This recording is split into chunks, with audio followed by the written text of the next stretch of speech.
শিক্ষা ইসলাম প্রচার করতেছেন, 80 বছর পিরালি করলেন, 100-100 বছর হায়াত পাইলেন। আল্লাহর জমিন আল্লাহর আইন লাগবে, একদিনও মুরিদের কাছে ওয়াজ করে নাই এমন পীর আছে না নাই? আল্লাহর আইনের কথা একদিনও বলে নাই এমন বক্তা আছে না নাই? তাহলে তুমি ওই আয়াতগুলো কার জন্য রাইখা গেলা? এবার আপনি জিজ্ঞাসা করেন যে হুজুর ঘটনাটা কি? আপনি যে এই ওয়াজ কোনদিন করেন না, আপনার খতিবের আপনি জিগাইবেন। এখন তো জিগাই লাভ নেই, এখন সবাই ওয়াজ শুরু করে দিচ্ছে, কারণ এখন তো পরিবেশ সামনে। তা আপনি অতীতের কথা যদি কইতেন যে হুজুর আগে যে আপনার মুখ দিয়া এগুলো আসি নাই, আচ্ছা আসিবে হযরত ওমর যদি তার ছেলে আবু শাহামাকে দিতে পারে মদ খাওয়ার কারণে, ওই মদের আয়াতের ওয়াজ আপনি কেন করলেন না? হুজুর কইবে এই মিয়া এটা হিকমত, এগুলা হলো হিকমত। কারণ আমার এলাকার যে চেয়ারম্যান ও বেটা ইয়াবার ব্যবসা করে, আপনি জানেন না? মসজিদের সভাপতি সুদ খায় এমন মসজিদ আছে না নাই? মসজিদের সেক্রেটারি ঘোষ খায় এমন মসজিদ আছে না নাই? আমাদের কক্সবাজার সীমান্তে এমপি ছিল বদি, ওই বদি অনেক মসজিদের সভাপতি, বদি মসজিদ নিজের টাকা দিয়ে বানিয়েছে, এলাকার এমপি হিসাবে মসজিদের হুজুররা তাকে জি জি করেছে। সে ছিল চট্টগ্রামের সবচেয়ে বড় ইয়াবা ব্যবসায়ী। ইয়াবার বাংলাদেশের সবচেয়ে বড় ব্যবসায়ী ছিল বদি। যখন পতিত স্বৈরাচার সরকারের সাবেক স্বরাষ্ট্রমন্ত্রী ঘোষণা করলেন মাদকের বিরুদ্ধে জিরো টলারেন্স নীতি, তখন বিভিন্ন জায়গায় মাদক কারবারিদের গুলি করা শুরু হলো। পুলিশ, ডিবি, র্যাব যেখানে মাদক চোরাচালানি পেল গুলি করতে শুরু করলো। 10-20 জন মরে গেল, পত্রিকায় ছবি। হঠাৎ করে আমি তাকায়া দেখি বদি ওমরা হজে চলে গেছে। পত্রিকায় আসছে চট্টগ্রামের বদি কোথায় আছে এখন? তিনি ওমরা হজে গেছে। এর মানে বুঝছে দেশে থাকলে আবার কোন পুলিশ গুলি মাইরা দেয়, কারণ র্যাবের মাঝেও কিছু ভালো লোক আছে না না? চান্স পাইয়া যদি ও কয়ে যা তোরে আমি নিলাম, ঝুঁকি আমি নিলাম, যা তোরে শেষ, এই জন্য ওমরা হজে চলে গেছে। পত্রিকায় লেখালেখি হলো তার বিরুদ্ধে।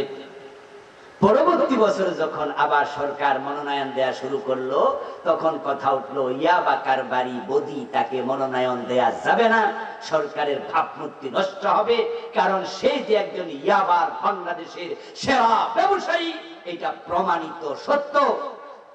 তখন এলাকার লোকেরা বলল হুজুর, আমি ওদিকে মাহফিল করতে যাই তো, বললো যে হুজুর ওরে এবার দেয় নাই, তবে তার বউরে দিছে। পরবর্তী বছর এমপি হলো বদি। বাকিটা আপনারা কন না, সব আমার দিয়া কন, কারে দিছে? পাবলিক তখন স্লোগান বানাইছে বদির বদলে বধু, লাউয়ের বদলে কদু। যখন স্লোগান বানালো, আমি পরবর্তী বছর মাহফিল করতে গিয়ে বললাম যে স্লোগান বানাইলেন কেন আপনারা? শুনলাম যে স্লোগান এলাকায় নাকি চলছে। আমার একজন বললো হুজুর চলবে না কেন? এমপি হয়েছে বধু, কিন্তু সিগনেচার করে বদি। মানে বললো যে হুজুর আমরা কাজ কারবার এমপির কাছে যাওয়া লাগে, ওনার বউ দোতলা থেকে নামে না, নিচতলায় পুরা অফিস, পাইপ ফেয়াদা সব বদির লোক, আর বদি বড় চেয়ারে বসে আছে এবং বলে যায় কাগজ কার কোনটা লাগবে, এমপির সিগনেচার যেগুলো এগুলো রেখে দেয়।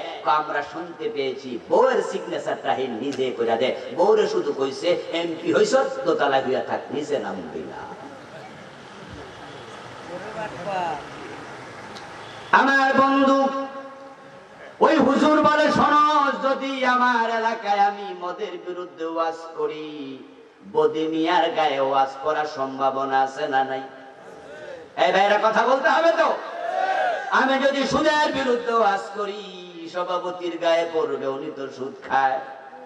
যদি ঘোষের বিরুদ্ধে ওয়াজ করি, সেক্রেটারির গায়ে পড়বে, উনি তো ঘোষ খায়। এই জন্য আমি হিকমতের সাথে ওয়াজ করি যেন কারো গায়ে না পড়ে। এবার আপনাদের আওয়াজ শুনবো, দেখি আপনারা কি জানেন, এটা হিকমত না ওহি গোপন?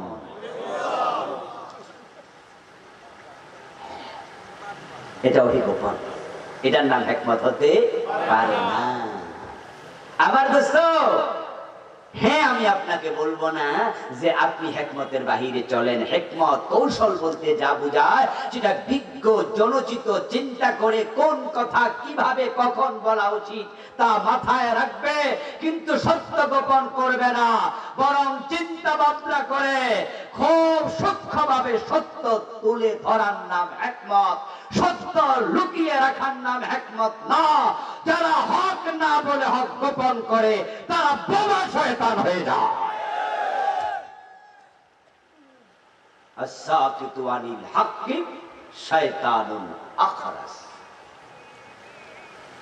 বরং আপনারা হিকমত ভুল বুঝেছেন। ভুল বুঝে এমন হয়, আমি দেখি যখন কোনদিন মাহফিলে খতিব সাহেব মসজিদের মিম্বারে বক্তা মাহফিলে আজকে এমন কিছু কথা বলে ফেলেছে যে কথাগুলো সত্য, কিন্তু বক্তার জন্য ঝুঁকি, মিম্বারের খতিবের জন্য ঝুঁকি।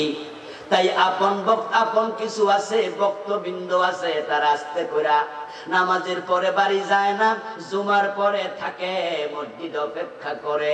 হুজুর সাহেব খতিব সাহেব কামরায় ঢুকছে উনার হুজরাতে, এবার আস্তে করে দরজায় নক করে, হুজুর আমি অমক, একটু ভিতরে আসতে চাই, কথা আছে। হুজুর কয় ভাইজান আপনি কি জুমা পরে যান নাই? বলে না, আপনার সাথে জরুরি কথা। এবার ভিতরে ঢুইকা দরজা লাগায়া কয়, হুজুর আপনি যে ওয়াজ করছেন আজকে আমার তো টেনশনে ঘুম হয় না, বাড়ি যেতে পারছি না, খাওয়া দাওয়া বন্ধ, কারণ আপনি যা বলছেন সত্য, কিন্তু সময় তো ভালো না। হুজুর যে ওয়াজ আপনি করছেন, হুজুর আমি তো শেষ, হুজুর আজকে তো আপনারা ধরে নিয়ে দেবো, হনেন নাই পাশের গ্রামের অমুকের জেলে দিছে, অমুকের করছে, তমুকের করছে। হুজুর এইসব কথা দয়া কইরা আপাতত কইেন না, আল্লাহ যেদিন সময় দিব ওই পরিচিত মানুষটা আপনার হিতাকাঙ্ক্ষী, সে কল্যাণকামী, তাই শেষ আপনার গোপনে ঘরের দরজা লাগায় কইেন, হুজুর সত্য কথা বলবেন না, তবে আপাতত না, আল্লাহ সময় দিলে। তো আমার নবী সূরা লাহাব মদিনায় গিয়ে তো কইতে পারত। হিজরতের পরে মক্কা বিজয় হলো, ইসলামী রাষ্ট্র কায়েম হলো, আবু জাহেল মরে গেল, আবু লাহাব মরে গেল, রাসূল তো এখন